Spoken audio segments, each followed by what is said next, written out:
Do you know what it means to be broke? It means that you are broken.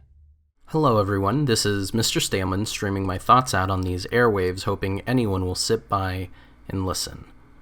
Today's topic is something I've been mulling over since watching the movie with some friends a few weeks ago, and I have to get it off my chest.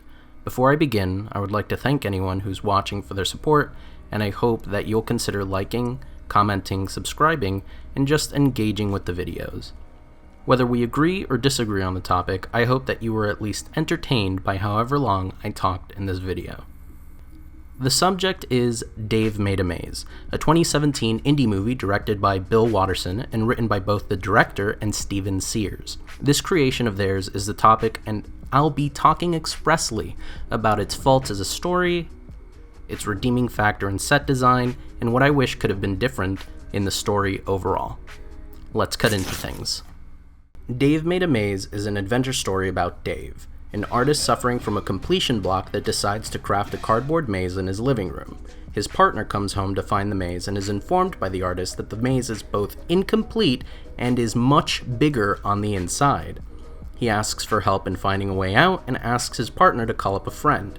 The friend finds this whole thing weird but plays along and decides it would be funny to call up a whole bunch of their friend group, including a homeless person, a Finnish couple, a bubbly woman very excited to enter the maze, a loving hipster couple, a friend that was asked not to come in, and a camera crew of 3.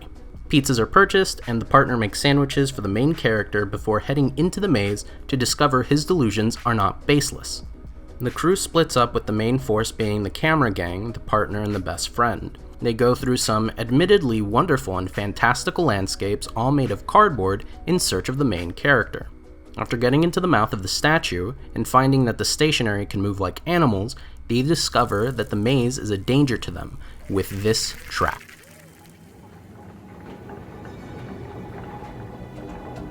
This woman's head gets lopped off by a trap that she steps on and is told not to step away from, and her head explodes into literal red ribbons. The gang freaks out, goes to another room, and the partner has had it with the nonsense. She pulls out a box cutter to cut into the maze and acquires the attention of the Minotaur. Half bull, half man. Feeds on human flesh, haunts labyrinths. They get saved by Dave, turn into paper bag Muppet people, find a theater with their old British drama film on it, get entranced by the cardboard vagina, find out Dave's hand has turned to cardboard for reaching into said hole in the wall, find the exit to discover the maze is now corrupted and taken over the apartment, communicate with the embodiment of the maze who desperately wants a high five. High five! Discover that ending the maze requires Dave creating a device that stops it from growing, use a katana to cut their way to the center of the maze while the best friend jukes the Minotaur away from the center, and then clean up their mess afterwards with only 5 survivors in a group of 12 people. The Minotaur emerges from the pile of cardboard at the last few moments of the movie with the stationary origami bird, and the movie ends. Roll credits. I went through this pretty quickly because the movie treats the story with the same level of brevity, only superficially exploring the motivations of Dave and how he's a tragic artist who can't finish anything and wants his art to mean something against the drudgeries of a 9-to-5. And if I could just finish it, I just know that it would be great. Or true, or real. While owning an apartment with a girlfriend who pays all the bills and a mom and dad that pay for his expenses. And I say Dave because none of the other characters have any motivation aside from being a facet into Dave's personality. Dave's partner, Annie, had no personality beyond being a supportive and loving partner. She doesn't get his eccentricities but loves his creative output. Dave's best friend is a schlubby hipster-style character who has a beard, and they have this weird interaction about it. Where's that beard at? The beard's on my face! I said, where's that beard at? I said the beard's on my face! What you say? I said the beard's on my face! The director's friend's motivation was recording the events of their journey into the maze, and it is suggested that the final product of this man's documentary is the movie we're currently watching, which is another gripe I'll get to. The boom operator doesn't have a personality to speak of, and neither does the sound guy, his only personality trait being enjoying seeds and spitting them onto the floor. All of the other characters are one-note death fodder for the director to show off the traps and set pieces, like this cool spike wall that causes red ribbons and foam to come out of the victim, or the saw trap, or the crotch trap? Really, these are only 4 traps. There are only 4 traps. The body count is increased with the use of the Minotaur here. Let's talk about the themes of the story now and why they don't work with the script that has been written. I will admit that I am very sympathetic to the narrative of a struggling creative who has a complex about being unable to finish an art project they start. I think all creatives can attest to this issue, jumping onto a new project when the old one has your inspiration out of gas. So when I say that Dave is an incredibly unsympathetic character in the movie despite the tragic background and the supporting cast attempting to lend credence to this idea, it doesn't bode well with the other facets of the movie. Consider the opening title sequence's credits start rolling with the staff that participated in the movie. Visually, we know that Dave is an artist. His partner is leaving for an extended period of time. He has a list of chores to do. He proceeds to mess with woodworking, origami birds, sculpting and painting, while still having to complete all his chores, on top of not cleaning up his messes as he jumps from project to project. The movie begins with his partner walking in to find the apartment trashed and the cardboard maze sitting in the center of the room, with Dave telling his partner that he forgot to bring his phone with him and begging her not to take his art project down because it's the most important project he's ever worked on and it's almost done. This is a lie. He's lying. The big reveal is that the maze has no endpoint because he doesn't want the project to end. He placed no mechanism when building the maze to have it end because he wanted to remain in his cardboard bubble building endlessly. Well, there is no weak spot to exploit. Because I didn't make one. He talks about how he doesn't want to be viewed as an asshole for making the maze that killed his friend group. For fuck's sake, do not make me look like a spineless asshole. Of course not. For having a creative mind that literally transcends space and matter. I'm sorry, okay? Things got out of hand. None of this should have happened. He moans at length about jumping into the workforce in his 30s when his girlfriend is the breadwinner and his parents pay for all of his stuff. Because I'm fucking 30 years old. And my parents are still giving me money. And I bore the shit out of them. And I work jobs that I hate, that I have to beg to get. He even goes through a pseudo-Evangelion sequence with his partner, which is a stretch in and of itself, changing out uniforms made of cardboard over and over again as he subconsciously debates whether to live in his delusions in the maze or grow beyond them. The man is petulant and unapologetic for the deaths of his friends. The maze literally revolves around how cool and creative the main character is, but does not dive deep into his control over his art and what it symbolizes to him.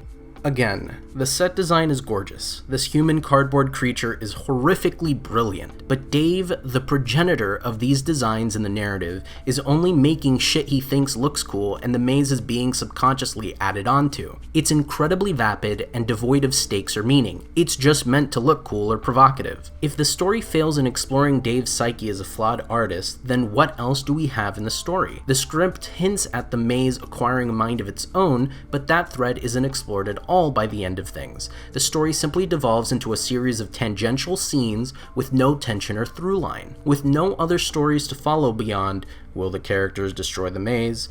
The audience is left with an unlikable 2.5-dimensional character and an assortment of one-dimensional supporting cast members with no motivation beyond helping Dave. It's incredibly frustrating to have set design this good in a movie so devoid of meaning or cohesive vision. If this maze is a manifestation of Dave's creativity, why can't it be a manifestation of Dave's mind? Let the set pieces gain meaning by symbolizing Dave's internal struggles as an artist with a complex. Make the Minotaur another Dave with all of his worst attributes. Have the locations become more fraught with horror the further they go, with Dave's repressed insecurities subconsciously coming out into the open. Or if the maze is meant to be alive, as suggested by the eye and the vaginal wall, why doesn't the movie explore that more? About the dangers of having your art come to life and represent the qualities of the artist both familiar to the group and subconsciously poured into by Dave's sweat and blood. The maze surrogate literally wants to understand how to be human. I want to high five because high fives is what man does. At one point, I thought the movie was talking about the perils of escapism, the lack of chemistry between him and his partner setting him off to create a literal escape from the trauma of being broken up with, of having to discover what kind of person he is outside of their relationship, and coddling himself in the delusion that if a grand gesture is made in the maze like with the theater scene, that their relationship can be mended.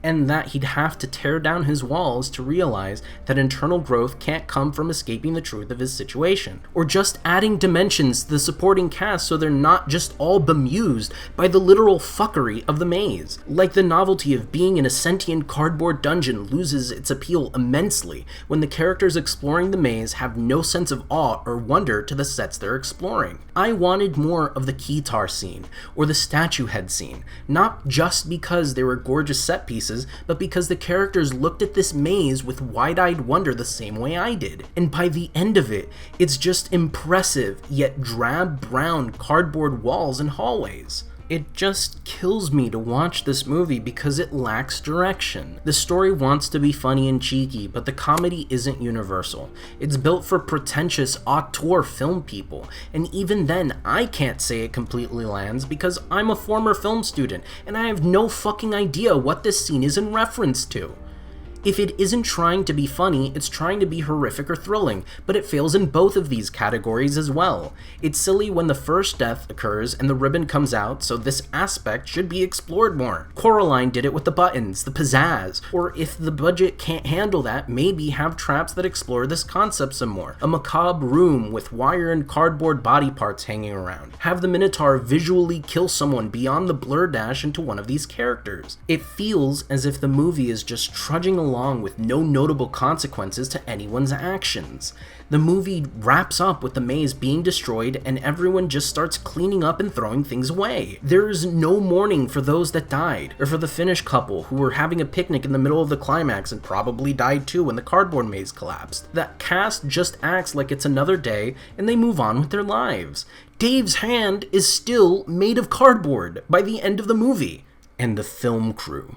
The worst part about this is that the suggestion of this movie being a movie that the director and pals filmed would have been a lot of fun if they explored that concept. Start Maze on Sen with the film director booting up his camera Blair Witch style, talking to Dave's partner about the situation. He had interviews with them, so maybe they should splice up those interviews in between the handheld footage. Except the movie can't do this because the director of photography has to line up their shots in a certain way to force perspective and scale. The crew only had enough room to build 2 sets at a time, so they were building a set in one room and using it for about 4 hours while tearing down the other set and building it up in time for the next shoot. Depending on the size of the room, attempting to explore in first person would be difficult and look bad.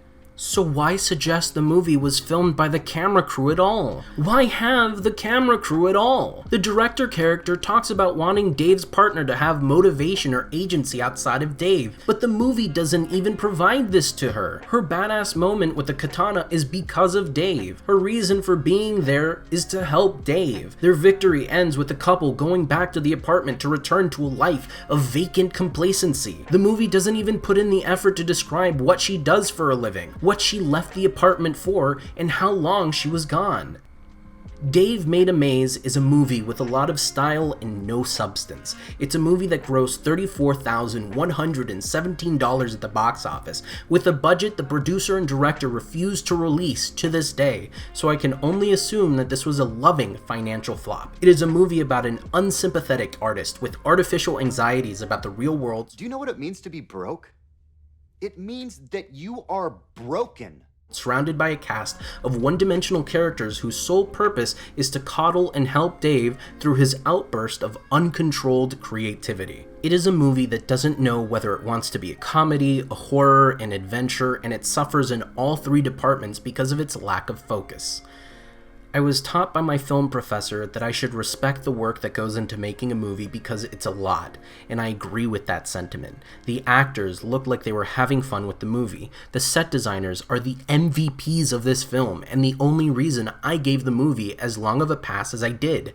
The editor looked like they were having a good time being cheeky with their cuts, and the DP looked like they were having fun messing around with the forced perspective and such. It's such a shame, though, that they were given such terrible writing and direction to make the movie redeemable. I respect the crew enough to argue on their behalf that the movie was just film festival bait. It was a shame to see the potential in the premise go to waste like this. Thank you for listening if you've gotten to the end of the video. I don't expect to spend a lot of time on film stuffs, but I needed to get this video off my chest and bury this movie behind me. If you'd want to see more videos like this, let me know in the comments below. This was Mr. Staleman on creative cardboard cutouts and failed potential, logging off.